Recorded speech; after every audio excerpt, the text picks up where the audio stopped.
இது நாகரிகமா sir? Press meet நடந்துகிட்டு இருக்கு, நான் பேசிக்கிட்டு இருக்கேன், நீங்க ஊட வந்து பேசுறது நாகரிகமா? நீங்க சார் சார் வந்து ஒரு சீனியர் என்ன சார் பேச விடணும்? பிரஸ் மீட்ல ஆன்சர் பண்ணிக்கிட்டு இருக்கேன், கேட்டுக்கிட்டு இருக்காங்க சார். நீங்க நான் பேச முடிச்சதுக்கு அப்புறம் வாங்க சார். அதுதான் சார் சபை நாகரிகம், அதுதான் சார் சீனியர் ஆர்டிஸ்டுக்கு உண்டான ஒரு மரியாதை.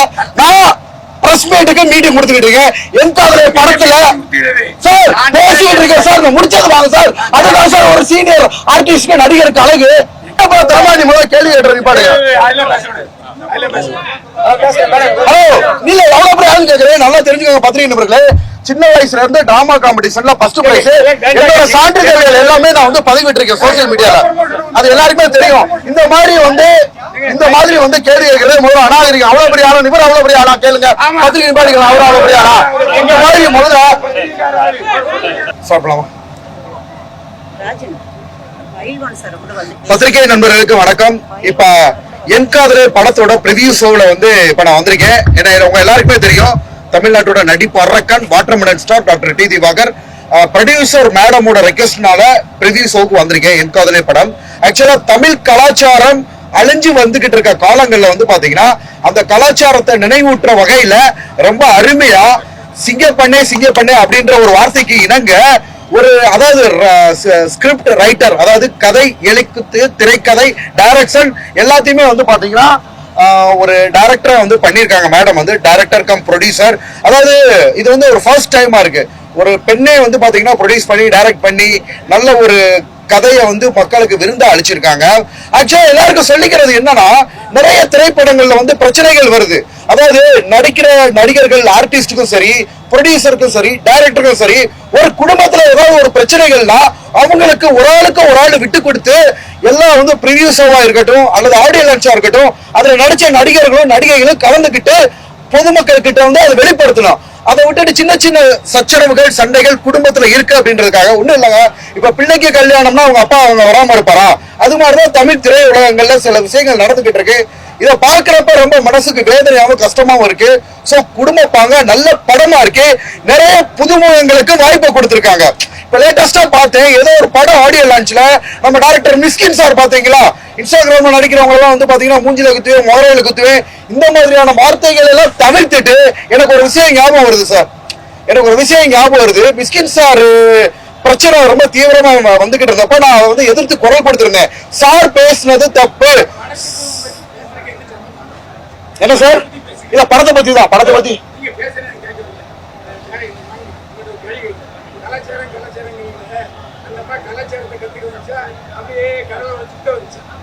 சார், அது ஒரு படம் சார்,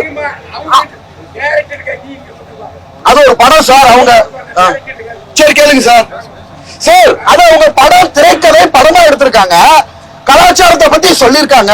அதை ஏன் சார் அதை பத்தி நானும் ஒரு படம் பார்த்திருக்கேன்.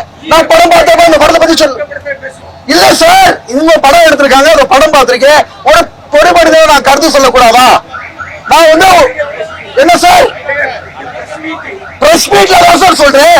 இல்ல சார், நான் பேசிக்கிட்டு இருக்கப்ப நீங்க இடையூறா வர்றீங்களா? இது ஒரு சபை நாகரிகமா? இல்ல சார், நான் பேசுறேன்.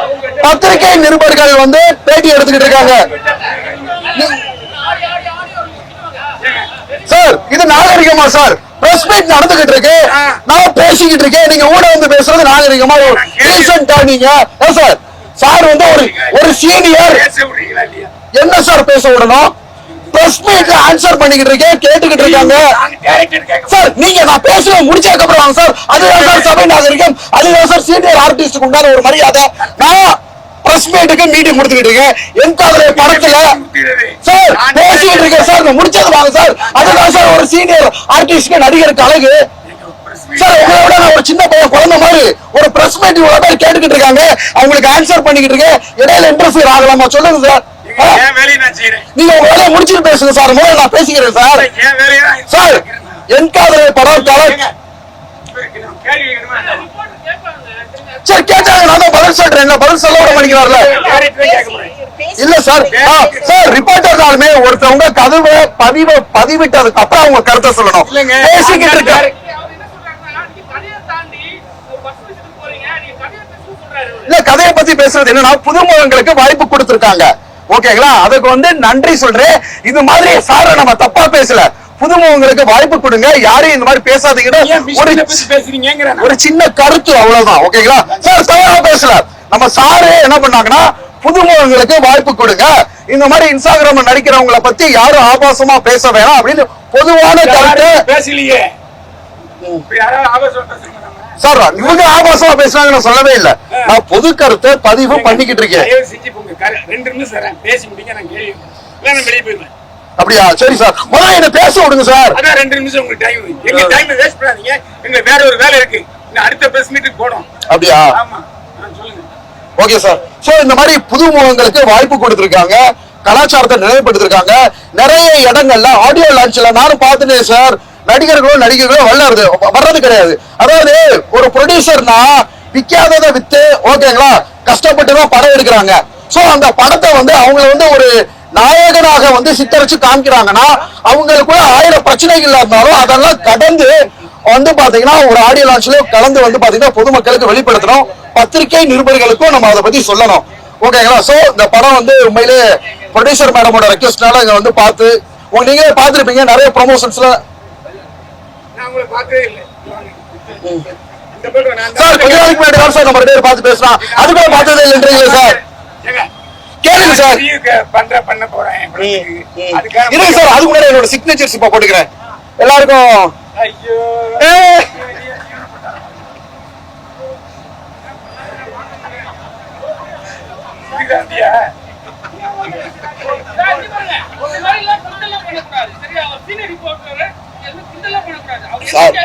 யதார்த்தமா பேசுறாரு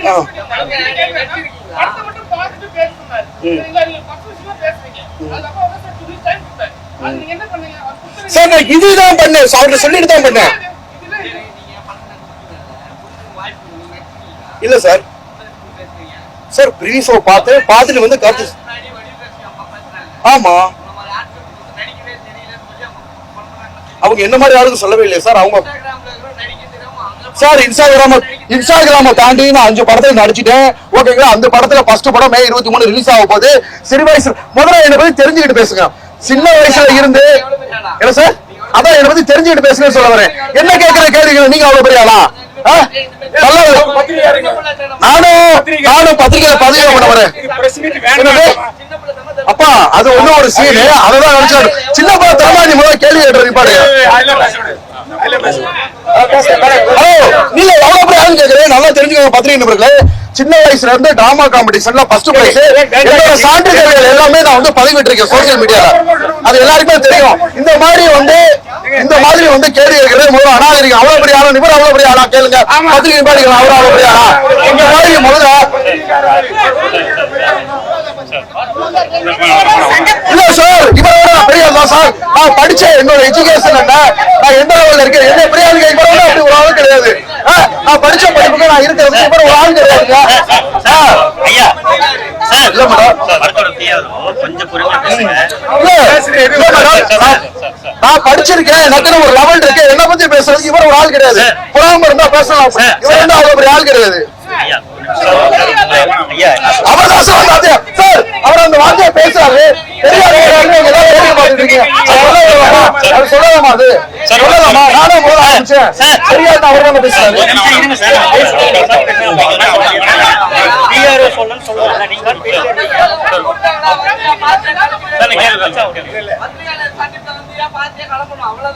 பத்திரிகை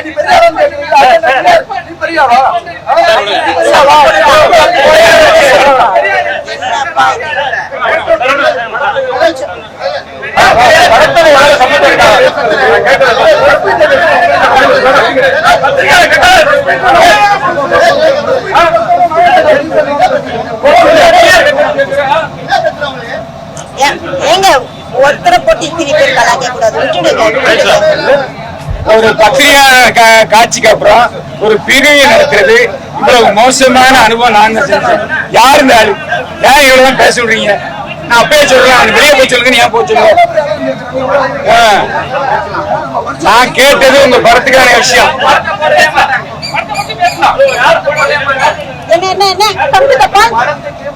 என்ன படத்தை போடவே மாட்டேன். மாட்டாங்கன்னா படத்துக்கான பத்திரிகையாளர் இது அவருக்கான ப்ரமோஷன் பண்ணிட்டு இருக்காரு. அத போட மாட்டேன்னு சொல்லுங்க. அத போட மாட்டேன்னு சொல்லுங்க. உங்க படத்தை போடவே மாட்டேன்னா போடவே மாட்டாங்க. வார்த்தை போட மாட்டாங்க. படத்தை போடவே மாட்டாங்கன்னு சொல்றீங்க. ஒரு வார்த்தையை பேசுறீங்க. நியாயமா இது? ஒரு படத்தை கஷ்டப்படுறது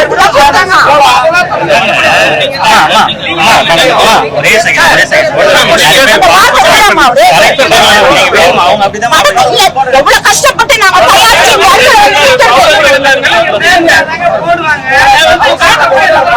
அப்படி சொல்லுங்க.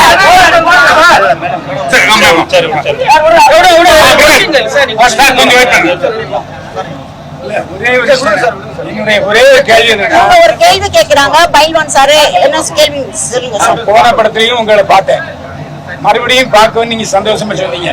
ஒரே ஒரு விஷயம், இந்த படம் கல்ச்சருங்கிறீங்களே, பண்பாடு விஷயத்துல நீங்க பினிஷிங்கே இல்லையா படத்துல? எந்த பினிஷிங்க கேக்குறீங்க நீங்க? முதல்ல ஒரு வெளிநாட்டு பொண்ணு கல்ச்சர் படிக்கிறதுக்காக இங்க வரா. சோ அந்த கல்ச்சரை சொல்லி கொடுக்கற ஒரு இதுவும் அந்த கல்ச்சர் பிடிச்சு அவள் மனசுக்கு ரொம்ப பிடிச்சு போச்சு. அதனால அங்க சொல்லி கொடுக்கறவங்க கிட்ட ஒரு காதல் கல்ச்சர் படிக்க வந்தா அவ மனசுல காதலே வரக்கூடாதா? அந்த டீனேஜ் அவங்களுக்கு ஒரு காதல் வருது. கல்ச்சரை படிச்சாரா? படிச்சதோட்டு தான் வாழறோம். அந்த காதல் கல்யாணம் பண்ணாம ஏன் கால தூக்குனா அப்படின்னு உங்களுக்கு தெரியுமா? இல்ல கன்சீவ் ஆயிருக்குன்னு நர்ஸ் சொல்லுது. யாரு கன்சீவ் சொன்னா? அவங்க 2 பேரும் கல்யாணம் பண்ணிக்கிட்டாங்க. கடல்ல கல்யாணம் பண்ணிக்கிட்டாங்க. ஆமா, நீங்க பாக்கலன்னா அதுக்கு என்ன பண்றது? அவன் சொல்றாளே இங்கதான் இந்த கடலுக்குள்ளதான் என் அம்மா அப்பா எல்லாமே இருக்காங்க அப்படின்ட்டு. அப்ப அவ சொல்ல வேண்டியதானே, என் புருஷன் இப்படிதான், நீ எல்லாரையும் சொல்லி எழுதிட்டு போக. கல்ச்சரை பத்தி பேசுறீங்களே, இப்ப இருக்கிற கல்ச்சர் உங்களுக்கு என்ன? எவ்வளவு கல்ச்சரை பத்தியே பேசிட்டு இருக்கீங்க. உங்களுக்கு நல்லா தெரியும் சினி ஃபீல்ட்ல என்னென்ன எப்படி எப்படின்னு பேசுறீங்க. இந்த காலகட்டம் எப்படி அழிஞ்சிட்டு வருது, காதல் எப்படி அழிஞ்சிட்டு வருது. அவ யாரு தெரியுமா? அவ லவ் பண்றாள் ஒரு காதல. அவ அந்த அத்தை பொண்ணு மனசுக்குள்ள எவ்வளவு ஒரு அவனே சொல்றான், நான் நீ அம்மாவை பாத்துட்டேன்னு முடிஞ்சு போச்சு இல்ல? அப்போ அவ அந்த வெள்ளக்காரி காதல சக்சஸ் பண்ணிட்டு சுபமா முடிச்சுக்கலாமே. கலாச்சாரம் எல்லாம் இருக்குங்க, நல்லாதான் இருக்குது. அது உங்களுக்கு நல்லா இல்ல, அவங்க பார்வையை ஒத்துதான் இந்த படத்தினுடைய கருத்து வெளிப்படும். ஒருத்தன் வந்து கல்ல பாப்பான், அங்க ஒரு காவியமா உனக்கு தெரியும். ஒருத்தன் மரத்தை பாப்பான், அது காவியமா உனக்கு தெரியும். எங்க இருக்குது எல்லாமே? நம்ம கண்ணுல தான் இருக்கு. நம்ம பார்க்க வேண்டிய கண்ணுல இருக்கு. இந்த படத்தை நல்லா பார்த்து நோக்கி அவளுக்கு காதலே வரக்கூடாதுன்னு. அப்ப கல்ச்சர் இருந்தா காதலே வராதா? அப்ப நம்ம எல்லாம் புள்ள பெத்துக்கிறோமே, கல்ச்சரே இல்லாம என்ன பேசுறாரோ.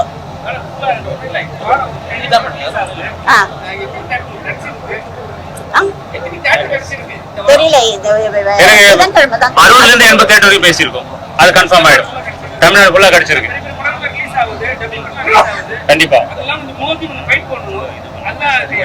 இல்ல, அது கூட பவர் வந்து இருக்கும்னு நினைக்கிறேன். ஏன்னா மீடியா இருக்குது, அதை நம்புறேன். இன்னொன்னு ஜனங்களை நம்புறேன். ஒரு நல்ல படம், ஒரு நல்ல தரமான படம், ஒரு கல்ச்சர், ஒரு வல்கரா கிடையாது. குழந்தைல இருந்து எல்லாரும் உட்காந்து பார்க்கலாம். அந்த மாதிரி படம் கொடுத்துருக்கோம். இன்னொரு ஒரு விஷயம் சொல்ல வர, இந்த மீடியால ஒரு பெண்ணா இருந்து இப்ப நீங்க பார்த்திருப்பீங்க, ஒரு பெண் வந்து இங்க நிக்கிறது பெரிய விஷயம். அதுவும் அவங்களுக்கு ஏஜ் பாத்தீங்கன்னா ஒரு 60 ஏஜ். அந்த ஏஜ்ல ஒரு காசை போட்டு ஒரு டைரக்ஷன் பண்ணி ஒரு படத்தை ரிலீஸ் பண்றது பெரிய விஷயம். அது வந்து நிக்கிறாங்க, இன்னும் நிப்பாங்க. இன்னும் நான் சொல்றேன், இது ஃபர்ஸ்ட் படம், இன்னும் 99 கூட பேலன்ஸ் இருக்கு. 100வது படத்துக்கு வந்து பேசுவாங்க. ஒரு பெண்ணா இருந்து பேசுவாங்க. இன்னும் 99 பெண் இல்ல, இன்னும் 900 பெண்ணு இங்க வந்து டைரக்ஷன் பண்ணுவாங்க, படம் எடுப்பாங்க, எல்லாம் பண்ணுவாங்க. அப்படி இருக்கணும்னு நான் ரொம்ப ஆசைப்படுறேன். ரொம்ப நன்றி.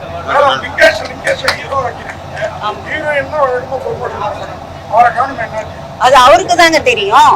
அவர் நடிச்சிட்டாரு இல்லங்க, நடிச்சிட்டாரு. யாரு 1000 தடவை கூப்பிட்டேன். அவர் நடிச்சிட்டாரு, முடிச்சிட்டாரு, பைசாவை பாக்கெட்ல போட்டாரு, முடிஞ்சிச்சு. தயாரிப்பாளர் அது அவருக்கு நன்றி நினைக்கணும். அவரு நம்மள ஒரு ஹீரோவா போட்டு, அவங்க அம்மா படம் எடுப்பாங்களா? இவ்வளவு பணத்தை போட்டு அவரை ஹீரோவா ஆக்குவாங்களா? இல்ல அவங்க குடும்பத்துல இருந்து பணத்தை போட்டு வந்து ஒரு படம் எடுப்பாங்களா? முடியாது இல்ல. ஆனா அவரை தைரியமா வச்சு ஒரு படத்தை பண்ணி பெண்களை வந்து இழிவுபடுத்தாதீங்க. முதல் அவங்கள ஒரு நிமிஷமாவது, இங்க எத்தனை பேரும் ஆம்பளைங்க தான் இருக்கீங்க, ஏன் ஒரு பெண்ணா வந்து ஏன் ஒரு ஆறுதல் கூட கிடையாது? அதே மாதிரி அந்த ஹீரோக்கு தெரியல, அவருக்கு நம்மள ஒரு பெரிய ஹீரோ ஆக்கி இருக்கிறாங்க. இவரு இதை விட முன்னாலே இந்த மாதிரி படம் நடிச்சிருந்தா கேளுங்க. இப்ப இவ்வளவு சப்போர்ட்டா இந்த 2 பேரும் வெள்ளையும் அவரும் இருக்காங்க. அடுத்த படத்துல இவங்க ஹீரோ ஆக்குவீங்களா? கண்டிப்பா யாரு நல்லவங்களோ அவங்க தாங்க ஹீரோ. படத்துல வர்றவங்க ஹீரோ கிடையாது. இப்ப இல்ல, நான் அப்பத்துல இருந்தே சொல்றேன், படத்துக்கு வர்றதுக்கு முன்னாலே சொல்றேன், படத்துல நடிச்சுட்டா ஹீரோ கிடையாது. புரியுதா? ஹீரோயிசம் யார் பண்றாங்களோ அதுதான். ஆனா நீங்க எல்லாருமே வந்து சப்போர்ட் பண்ணுங்க, அவ்வளவுதான். ஓகே. இல்ல, அதுக்காக நான் மன்னிப்பு கேட்டுக்கிறேன். இன்னொரு நிமிஷம், ஒரே ஒரு நிமிஷம். என்னுடைய இந்த படத்துல ஒரு சின்ன ஒரு டயலாக் மட்டும் இருக்கும். அதாவது காப்பாத்துற வந்து இது கிடையாது, ஆம்பளை கிடையாது. நான் ஒரு டயலாக் ஒண்ணு அடிப்பேன் அதுல. அதாவது ஹீரோ கிடையாது, காப்பாத்துற ஹீரோ கிடையாது. ஒரு டயலாக் ஒண்ணு இருக்கும். காப்பாத்துற எல்லாமே ஹீரோ கிடையாது. அது வந்து தன்னை காப்பாத்திட்டு கிடையாது, கூட இருக்கிற காப்பாத்து கிடையாது, எல்லாரையும் காப்பாத்தணும். அவன் தான் ஹீரோ. இண்டஸ்ட்ரியும் சரி, வெளியிலும் சரி. வில்லன் மட்டும் வில்லனா காமிக்காதீங்க. வில்லன் வில்லனே கிடையாது. அது படத்துலயும் சரி, எல்லாத்துலயும் சரி. ஹீரோவே கிடையாது. ஹீரோன்றது தன்னை மட்டும் காப்பாத்தி கிடையாது. புரியுதுங்களா? அவன் எல்லாரையும் காப்பாத்தணும், எல்லாருக்கும் வரணும். அவன் மட்டும் தான் ஹீரோ. கொஞ்சம் வில்லனை கொஞ்சம் தூக்கி விடுங்க, அதான் சொல்ல முடியும். நன்றி, வணக்கம். இந்த மீடியாக்கும் இங்க வந்திருக்கிற எல்லா கெஸ்ட்டுங்களுக்கும் என் வணக்கத்தை தெரிவிச்சுக்கிறேன். என் காதலே படம் வந்து ரொம்ப ஆழமான ஒரு கருத்துள்ள ஒரு படம். அது சிந்திக்க வேண்டிய படம். இந்த காலகட்டத்துல காதல் அழிஞ்சிட்டே வருது. யாரும் உண்மையான காதல்னா என்னன்னு கூட தெரியாம இருக்காங்க. சோ என் காதலே படம் வந்து ஒரு உண்மையான காதலை சொல்லும். காதல் என்பது அடையிறதுதான் கிடையாது, அந்த காதலை நம்ம எப்படி பிரசன்ட் பண்றோம் மத்தவங்களுக்கு அப்படின்றது. அவங்கவுங்களுக்குள்ள ஒரு காதல் இருக்கும், அந்த காதலின் வெளிப்பாடு தான் இந்த படம். இத ஆழமா உட்கார்ந்து ரசிக்கணும், சிந்திக்க வேண்டிய ஒரு படம், அவ்வளவுதான்.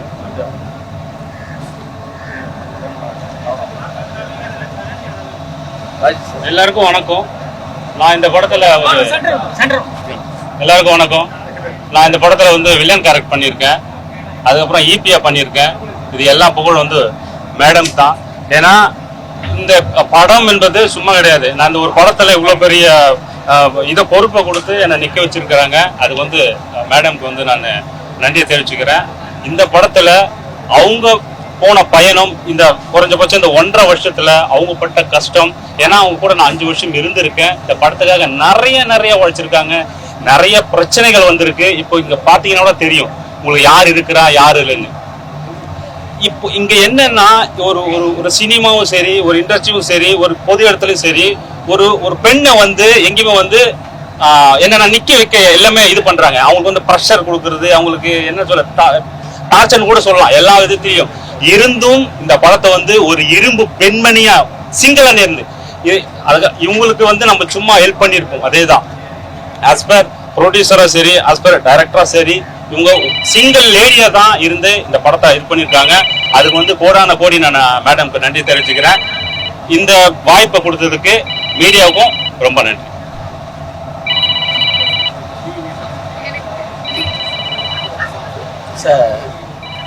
அனைவருக்கும் வணக்கம். இந்த படம் வந்து என் காதலே. இந்த படம் வந்து மிக சிறப்பான முறையில் வந்து தயாரித்து இயக்கியிருக்காங்க ஜெயலட்சுமி மேடம். ஸோ அவங்களுக்கு வந்து மனமார்ந்த வாழ்த்துக்கள் மேடம். So excellent. இதை எக்ஸிக்யூட் பண்ண ராஜன் சார் வந்து அவ்வளோ அற்புதமாக இந்த டீமை வழி நடத்தி எடுத்துகிட்டு போயிருக்காரு. ஸோ இதில் முத்து சார், நம்ம சவுந்தர் சார், கிருஷ்ணா எல்லாம் சப்போர்ட் பண்ணாங்க. ஸோ இந்த படம் வந்து மிக சிறந்த ஒரு காதல் படமாக, திரைக்காவியமாக வந்திருக்குங்க. ஸோ அவ்வளோ ஒரு லவ், ஒரு மாமா பொண்ணுக்கும் அவ சீரியஸா லவ் பண்றா. ஆனா அதை தாண்டி ஒரு வெளிநாட்டு கல்ச்சரை கத்துக்க வந்த ஒரு ஃபாரின் கேர்ள் வந்து எப்படி இவர்கிட்ட ஹீரோ கிட்ட அஃபெக்ஷன் ஆகி ஸோ நம்ம கல்ச்சரை வந்து புரிஞ்சு இந்த லவ்வை அழகா சூப்பரா எக்ஸலண்டா பிரதிபலிச்சிருக்காங்க. ஸோ இந்த படம் உண்மையிலே அனைத்து பொதுமக்களாலும் அனைவராலும் குடும்பமா வந்து திரையரங்குல பார்த்து ஆதரவு கொடுங்க. இதுல பண்ண விஷுவலேஷன் வந்து கேமரா வந்து அவ்வளோ எக்ஸலண்டா பண்ணியிருக்காங்க. சூப்பரா கண்ணில் அப்படியே அவ்வளோ கிராண்டியரா இருக்கு. ஸோ அதெல்லாம் நீங்க பாருங்க, பார்த்து ஆதரவு தாங்க. மியூசிக் வந்து சாங் சார் அவ்வளோ எக்ஸலண்ட் சாங் சார். ஒரு சாங்ஸுமே அவ்வளோ கேட்க இனிமையாகவும் அற்புதமா காட்சி அமைப்பு பண்ணியிருக்காங்க. இந்த படம் வந்து மிக சிறந்த வெற்றி படமா அமைய அனைத்து பொதுமக்களும் மீடியா நண்பர்கள் சார் இந்த மாதிரி படங்கள்லாம் கொஞ்சம் தயவு செய்து கொஞ்சம் ப்ரொமோட் பண்ணி கொடுங்க சார். உங்களுக்கெல்லாம் ரொம்ப ஒரு புண்ணியமா இருக்கும். ஸோ நன்றி, வாழ்த்துக்கள் சார், ரொம்ப நன்றி, தேங்க்யூ. இதில் நான் பெஸ்ட் ஒரு காமெடி கேரக்டர் கொடுத்தாங்க. ஸோ காமெடினா பண்ணியிருக்கேன். ஸோ வெள்ளையன் கூட மேடம் ரொம்ப நன்றி மேடம் உங்களுக்கு சார். நன்றி சார், ரொம்ப நன்றி sir. Thank you all, thank you sir. ஒரு சின்ன விஷயம். இன்னும் நான் ஒரு விஷயத்த சொல்ல இருந்துட்டேன். என் கூட என் டீம் இருக்கு பாத்தீங்களா, டைரக்ஷன் டிபார்ட்மெண்ட், முத்தானா இருக்கட்டும், பாக்கியராஜ் சார் இருக்கட்டும், சவுந்தர் சாரா இருக்கட்டும், கிருஷ்ண சாரா இருக்கட்டும், ஜோதி சாரா இருக்கட்டும், இவங்களுக்கு எல்லாருக்கும் வந்து மேடம் கூட இருந்து ரொம்ப அருமையா பண்ணி கொடுத்தாங்க. இன்னைக்கு வரைக்கும் முத்தானா என் கூட இருந்து கஷ்டப்பட்டிருக்காரு. அதை சொல்ல நான் மறந்துட்டேன். இன்னும் நம்ம டோனிஜா கேமராமேன் ரொம்ப சிறப்பா பண்ணாரு. வெங்கடேஷ் கேமராமேன் ரொம்ப நல்லா பண்ணாரு. நம்ம லிரிக்ஸ் ரைட்டர் சந்துரு ரொம்ப அழகா எழுதியிருக்காரு. இதுல மேடமும் ஒரு இது சாங் எழுதியிருக்காங்க. இன்னொன்று நிறைய பேர் என் கூட இது பண்ணியிருக்காங்க. இன்னொன்று வந்து நம்ம அண்ணாமலை ஆகட்டும், ரவி ஆகட்டும், என் கூட இருந்த மேனேஜர்ஸ் கதீர் ஆகட்டும், அதுக்கப்புறம் சின்னையன் ஆகட்டும், கூட இருந்து எனக்கு ரொம்ப ஹெல்ப்ஃபுல்லாக இருந்திருக்காங்க. அவங்களுக்கு வந்து ரொம்ப ரொம்ப நன்றி. இன்னொன்று வந்து நம்ம சாண்டி பிரதர், இசை புயல் சாண்டி பிரதர் ரொம்ப அழகா பண்ணியிருக்காரு. அவங்களுக்கு ரொம்ப ரொம்ப நன்றி. அனைத்து பத்திரிகையாளர்களுக்கும் என்னுடைய மாலை வணக்கம். என் காதலே என்னுடைய ஃபர்ஸ்ட் படம். அது என்னை நம்பி அவ்வளோ பெரிய வாய்ப்பு கொடுத்த முத்து சாருக்கு, அப்புறம் ஜெயலட்சுமி மேம்க்கு ரொம்ப நன்றி. அவங்களுக்கு படத்து மேலே அவ்வளோ லவ், அந்த லவ் சக்ஸஸ் ஆகணும். நன்றி, வணக்கம். அனைவருக்கும் வணக்கம். ஈஸ்வர். இந்த படம் வந்து முழுக்க முழுக்க மேடம் தான். அது அவங்க நினைச்ச ஆசையும் தான் இந்த படத்து மூலியமாக காட்டினாங்க. அதே போல் வந்து ஒரு ஷாட்டை வந்து அவ்வளோ பக்காவாக இருந்தது. அவங்க நினைச்சத இந்த படத்தில் சாப்பிட்டாங்க. மற்றபடி அந்த கேமராமேன் அதெல்லாம் ரொம்ப அருமையாக பண்ணாங்க. லைட்டிங்கு அதெல்லாம் ரொம்ப அருமையாக பண்ணாங்க. அந்த வெள்ளைக்கார பொண்ணு அருமையாக பண்ணிச்சு. ஹீரோ அதிகமாக பண்ணார். ஒரு கிசுவல் அடிப்பார், பயங்கரமான கிசு அது. டோட்டலாக யூனிட்டுக்கு என்னுடைய மனமார்ந்த வாழ்த்துக்கள். இந்த படம் வந்து நீங்கள் தான் எடுத்துகிட்டு போய் நல்ல ஒரு இதுவாக கொடுக்கணும்.